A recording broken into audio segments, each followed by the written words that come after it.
Hello दोस्तों, नमस्कार। आप सभी को हिस्ट्री की जीत की इस प्लेटफॉर्म के ऊपर आज की हमारी क्लास है जापान में सैन्यवाद को लेकर के। डिटेल्स में चर्चा करेंगे, तो चलिए शुरू करते हैं। जनरली हम सब जानते हैं कि जापान के सैन्यवाद का उदय आंतरिक और बाहरी कारणों से हुआ, क्योंकि जितने भी उलझने जापान के सामने आया उनका समाधान सैन्य दृष्टि से ही किया गया था। लेकिन आज विद्वान और इतिहासकारों के बीच ये बहस छिड़ा हुआ है कि क्या जापान में 1930 के दशक और 1940 के दशक में जो शासक वर्ग सत्ता में आया था, उसका चरित्र पश्चिमी देशों की भांति फाशीवाद से प्रभावित था या फिर पूर्ण रूप से सैन्यवाद था। ये हमारे पास संशय बनी हुई है। तो कई बार ऐसे प्रश्न भी पूछे जाते हैं हमारे एग्जाम में कि क्या आप जापानी सैन्यवाद और यूरोपीय फाशीवाद के बीच अंतर पाते हैं, या फिर do you find a difference between the militarism in Japan and the European fascist. यदि हम फाशीवाद के मुख्य विशेषताओं के ऊपर बात करें तो ऐसा राष्ट्रवाद जो जनता के एक समूह की नैसर्गिक सर्वोच्चता पर आधारित होता है, साथ ही कड़ा अनुशासनबद्ध तानाशाहीपूर्ण राष्ट्रीय राज्य स्थापित होती है जहां पर, और एक ही नेता राज्य का प्रतीक माना जाता है, उसे तो हम फाशीवाद कहते हैं। जबकि सैन्यवाद क्या होती है, तो सैन्यवाद से तात्पर्य उस राज्य से है जिस राज्य के अंतर्गत सेना देश के प्रशासन में निर्णायक भूमिका अदा करती है, और जिसके अंतर्गत आर्थिक और राजनीतिक नीतियों की मुख्य निर्माता सेना ही होती है, और जहां सेना के अधीन विदेशी संबंधों में एक आक्रामक एवं प्रसारवादी नीति का अनुसरण किया जाता है। अब प्रश्न आता है कई बार कि सर, सैन्यवाद के उदय का पृष्ठभूमि कैसे तैयार हुई। क्या कारण था कि सैन्यवाद का उदय का पृष्ठभूमि तैयार हुआ और अचानक से सैन्यवाद का उदय हो गया। तो चलिए इसके ऊपर चर्चा करते हैं। तो जापान में 5 विभिन्न गुट थे, जिनमें से एक आता है आपका जायबात्सु। ठीक है। उन्होंने अपनी संपत्ति के बल पर राजनीतिक दलों तथा अधिकारी वर्ग गठबंधन को मजबूत बनाया, क्योंकि उनके पास काफी ज्यादा क्या थी, संपत्तियां थी। राजनीतिक दलों ने जायबात्सु के साथ मिलकर के भ्रष्टाचार करना प्रारंभ कर दिया, जिससे आम जनता जायबात्सु तथा उसके राजनीतिक पार्टियों के प्रति या फिर राजनीतिक दलों के प्रति क्या हो गए, उनके विरुद्ध हो गए यार। ठीक है। और सरकार की नीतियां अधिकतर अलोकप्रिय थी। 7 से 1930 में प्रधानमंत्री हामागुची को वित्तीय संकट के लिए जिम्मेदार ठहराया गया, जब उसकी नीतियों के कारण जापानी माल विदेशी मंडियों में बिकना बंद हो गया। इन घटनाओं ने सेना तथा रूढ़िवादी शक्तियों में लोकतंत्र और संसद विरोधी भावनाओं को पैदा किया, और सैन्यवाद के उद्गम का क्या किया, मार्ग प्रशस्त किया। तो सबसे पहला पृष्ठभूमि तो हमारा यही तैयार होता है। दूसरा कि चीनी जापानी युद्ध के बाद 5 नए सैन्य दल खड़े किए गए। सेना को पुनर्गठित किया गया। घुड़सवारी, तोपखाना, अभियंता नामक सैन्य दलों को पैदल सेना दलों से जोड़ा गया। ठीक है। विध्वंसक जहाज, जंगी जहाज, पनडुब्बियां की संख्या 24 से बढ़ाकर 85 कर दी गई थी उस समय। साम्राज्यवादी इच्छाओं की पूर्ति के लिए सरकारी एकाधिकार में कई कारखाने लगाए गए, और बाद में इन कारखानों को जय बच्चों के हाथों में भेज दिया गया, जिन्होंने अपने क्षेत्र में इसके विस्तार को प्रोत्साहन प्रदान किया। तो ये भी पृष्ठभूमि तैयार करता है। अगला पृष्ठभूमि तैयार करने के पीछे का रीजन है 1930 के बाद स्थलीय और सेना और साथ ही साथ नौसेना के बीच संबंधों का जुड़ाव होना। 1930 के बाद स्थल और नौसेना के अफसरों ने इस तरह की घटनाओं में भाग लिया जिसका कोई कार्यक्रम या फिर रूपरेखा नहीं था। सेना बिना किसी रुकावट के मनमानी करने लगी, और 18 सितंबर 1930 की बात है जब कोई सन्यांग घटना हुई थी। ये क्या घटना है, इसमें सेना ने जापानी सरकार को बिना बताए था झूठे बहाने के आधार पर मंचूरिया पर कब्जा कर लिया था। और इस घटना से एक बात स्पष्ट हो गई कि सेना को अनुशासित नहीं किया जा सकता यार। तो यहाँ से भी पृष्ठभूमि तैयार होती है हमारे पास। ठीक है।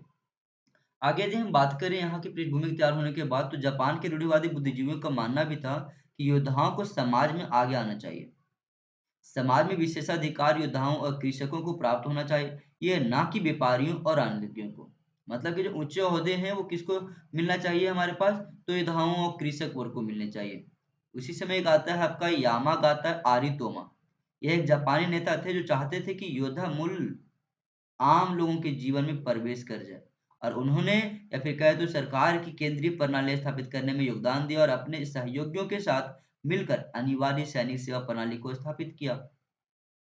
इन सब के अतिरिक्त 1930 के दशक में स्थल सेना और नौसेना मुख्यालय के अध्यक्ष जो सैन्य संचालक करते थे, उसका सीधा संबंध जो है वो सम्राट से स्थापित हो गया।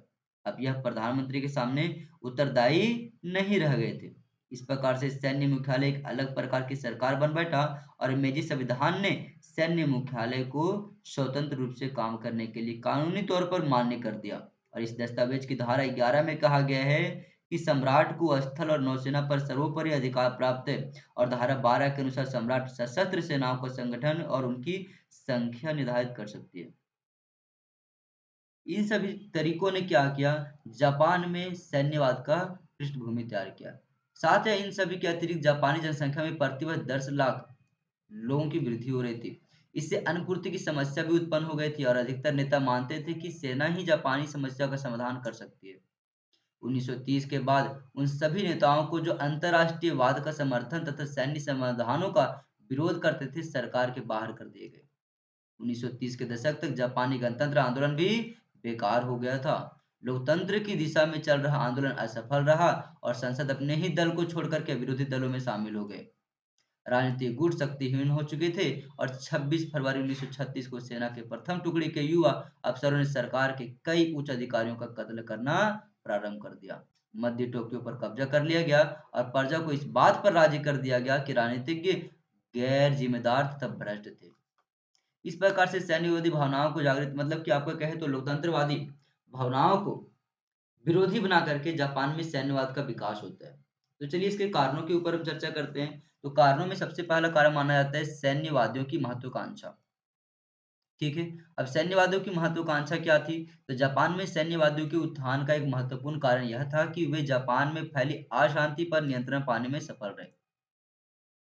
चीन जापान युद्ध तथा रूस जापान युद्ध में जापान की सफलता ने विश्व को चकित कर दिया और 1902 में जापान इंग्लैंड के साथ समझौता करके क्या हो गया? सफल हो गया यार। इन कारणों से जापान की सेना की महत्वाकांक्षा बढ़ गई और 1931 ईस्वी में जापानी सेना ने सरकार के परामर्श किए बिना मंचूरिया पर भी आक्रमण करके उस पर अधिकार कर लिया था। तो सैन्यवादी महत्वाकांक्षा भी क्या है? इसके प्रमुख कारण माने जाते हैं। दूसरा, उदारवादियों की मृत्यु। बहुत से पुराने नेता सैन्यवादियों की गतिविधियों को पसंद नहीं करते थे। वास्तव में वे सैन्यवादियों पर अंकुश रखते थे, परंतु जैसे-जैसे समय गुजरता गया, वे बूढ़े हो गए और उनकी मृत्यु हो गई। उनकी मृत्यु के कारण सैन्यवादियों पर जो उनका अंकुश था, वह समाप्त हो गया और वे अब अपनी मनमानी के लिए स्वतंत्र हो गए और दूसरे क्षेत्रों को विजय करने की इच्छा को अब कोई उसे दबा नहीं सकता था। तो उदारवादियों की मृत्यु भी जापान में सैन्यवाद के उदय के पीछे का प्रमुख कारण माना जाता है। ठीक है। आगे और कौन-सी कारण हो सकती है सर? तो विरोधी नेताओं का कारण।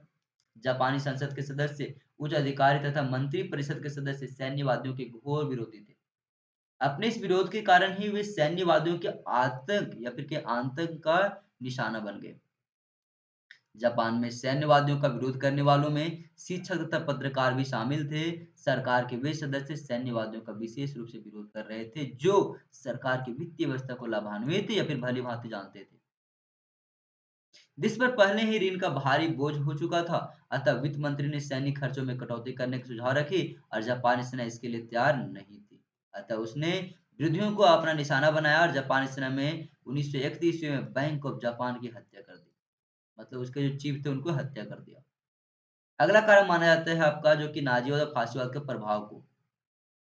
हिटलर तथा मुसोलिनी की सफलता का जापानियों पर गहरा प्रभाव पड़ा। जापान भी हिटलर मुसोलिनी की भांति विजय प्राप्त करना चाहता था। मतलब कि मुसोलिनो या फिर कहीं हिटलर के जैसा ही वो भी क्या चाहता था? विजय प्राप्त करना चाहता था देशों के ऊपर। देशों को जाता था तो अन्य देशों को क्या चाहता था वो? उपनिवेश बनाना चाहता था। वे उनके विचारों तथा तरीकों से बहुत ज़्यादा प्रभावित थे। विजय की आशंका रखने वाले जापानी नवयुवक नाज़ी तथा फासिस्ट लोगों की तरह अपनी दशा को सुधारना चाहते थे। तो ये भी कारण माना जाता है। और इन सब के अतिरिक्त अगर कहें प्रमुख और अंतिम कारणों में से तो नवयुवक अधिकारियों की श्रेणियों का उदय।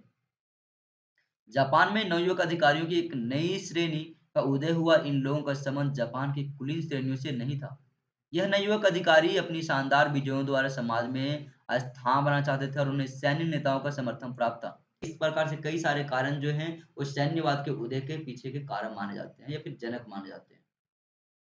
ठीक है। अंततः क्या होती है? तो इसका पतन हो जाता है। पतन होता है हमारे पास कब? जब नागासाकी और हिरोशिमा के ऊपर अमेरिका के द्वारा बम बारूद किया जाता है और द्वितीय विश्व युद्ध समाप्त होती है। इसी तरह क्या होती है? इसका सैन्यवाद समाप्त हो जाता है। तो दोस्तों ये छोटी-सी हमारे पास एक कहानी थी, जिससे आप लोगों को उम्मीद है कि समझ में आया होगा जापान में सैन्यवाद के उदय के पीछे के कारण और इसके पृष्ठभूमि के बारे में। और यदि इसका आपको नोट्स चाहिए तो आप मेरे टेलीग्राम ग्रुप पे जॉइन कर लेना, हिस्ट्री के जीत के नाम से टेलीग्राम ग्रुप है। और हाँ दोस्तों, यदि चैनल आपको अच्छी लगती है, ये प्लेटफ़ॉर्म आपको अच्छी लगती है, यहाँ की कंटेंट आपको अच्छी लगती है, तो चैनल को सब्सक्राइब करके ज़रूर रखना दोस्तों।